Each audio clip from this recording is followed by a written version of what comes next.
Ho ho ho! Welcome back to another episode of VHS AF, or should I say Xmas AF. Today I got another movie, so I have another Christmas hat. And this time around, instead of doing something weird, I thought I would review a movie that I just watched, that I try to watch pretty much every Christmas, every other Christmas maybe. But this is one of the classics. This is A Christmas Story. You know this movie, right? Little kid Ralphie wants a Red Ryder BB gun for Christmas, and the whole movie, or pretty much the whole movie, is him stressing about getting it and not sure if he's going to get it or not. Really, it's not a movie about a Christmas wish being fulfilled or anything like that. It's really just a nice little snapshot of Christmas time for this middle American kid in, I believe it's 1940, this is supposed to take place in.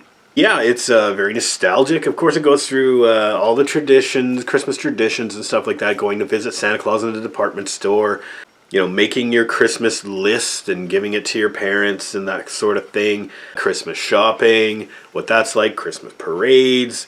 You know, all that stuff has been around for, you know, pretty much all the way through the 20th century.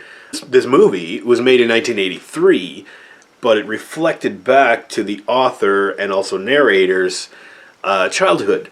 Now, it's really well done, I think, and this is a classic movie. This one's got all the feels, even more so than a lot of more popular Christmas movies, say like Elf. You know, no diss on that movie, but this is better. Christmas Story, yeah, it's about a little kid in the 40s, and you know, there's the kid that gets his tongue stuck to the pole or whatever because it freezes to the pole. You know, there's a snowball fight with bullies and stuff like that. There's you know, the joke about the kid with the gigantic snowsuit that he can barely move around in.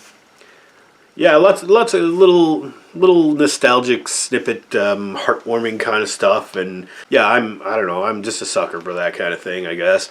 I've always really enjoyed this movie, and for some reason I always thought it was Canadian.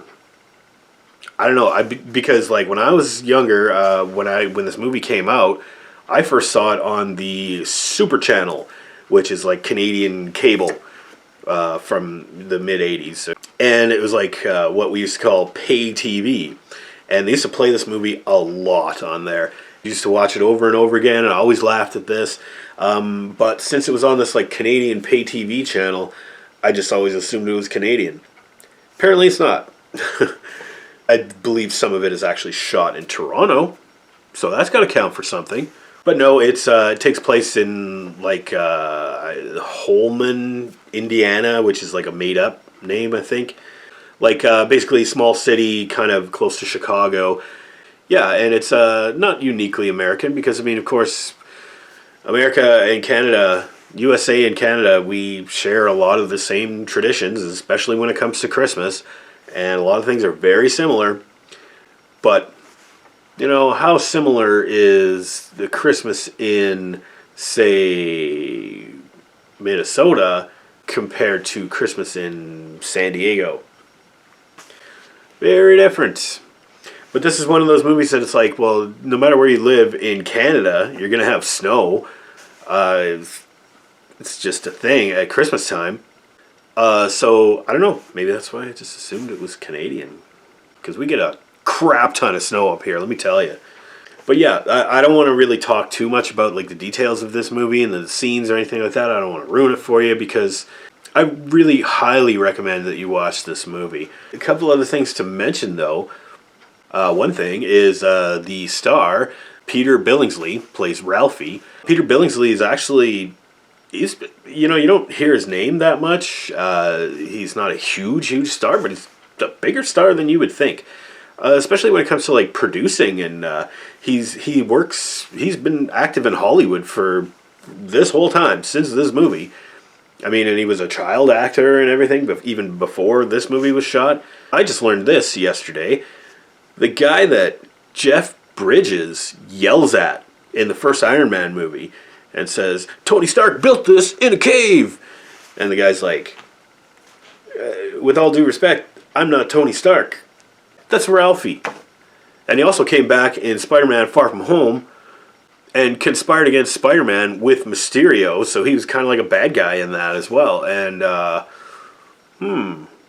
anyway, he's great in this movie. I mean, you know, as far as child actors go, it's a tough gig, you know, and look what it does to a lot of people, and he's managed to be pretty successful. I mean, there's a lot of stuff in here that I can really relate to, like the kid getting in a snowball fight, and he's had a crappy day, and then just these bullies just out of nowhere for whatever reason just want to attack him with snowballs and stuff. So Ralphie just loses it and like starts beating on the kid and like pushes him down and starts punching him and stuff. I had the exact same thing happen to me as a kid. No, I wasn't the bully. I was Ralphie, and you know, it's just that really speaks to me. That's one of the reasons why I really like this movie, because I can relate to it a lot. And even the, like, you know, oh, I hope I'm going to get this for Christmas kind of thing. And, oh, I got to be good for my parents and stuff. And even the tongue stuck to the pole thing, that never happened to me, but it happened at the schoolyard of my school, for sure. Trip down memory lane, I suppose, for me. Even though the movie's from 1983 and it takes place in the 40s, this is very much like, you know, my Christmas experiences as a kid. This one is a classic, and you've probably already seen it. But if you haven't, like, this is essential Christmas viewing. This, It's a Wonderful Life, and, I don't know, Gremlins or Die Hard, take your pick. But yeah, those are the movies that you need to watch. Oh, and Rudolph the Red-Nosed Reindeer. So, I guess overall, I mean, Christmas Story, I have to give it a solid A. It's a movie that I'll probably watch. I'll try to watch it every Christmas, just like I do those other ones. I think it's a movie that everybody can relate to. I think it's a movie that really kind of reminds you of, like, it's not just about the things that you want and gifts and presents and whatever. It's about how things are this time of year, and, you know, how you appreciate things like your family and your crazy dad and the strict mom and the weird little brother. I was more the weird little brother, actually, in this movie than Ralphie, but I'm going to try and squeeze in a few more Christmas movies before Christmas, before the 25th. But I have so many movies that I want to watch and I want to review, but Christmas is almost here, and it's like, I don't know, this time of year is like kind of stressful, where it's like, I want to make sure that I got everybody the Christmas presents that they want or that they deserve. And I also want to watch as many Christmas movies as I can, but I know that I have to take some time to like edit the video, and so yeah, Christmas holiday stress, man. But I think watching a movie like this kind of relieves a little bit of that stress. Gets you more in the Christmas spirit and thinking about the reason why we do these weird things and why we kind of look out for each other at this time of year. So I should have another Christmas movie for you very, very soon, hopefully before Christmas time itself. And I guess until then, have a holly jolly, merry berry. Have a good one, everybody.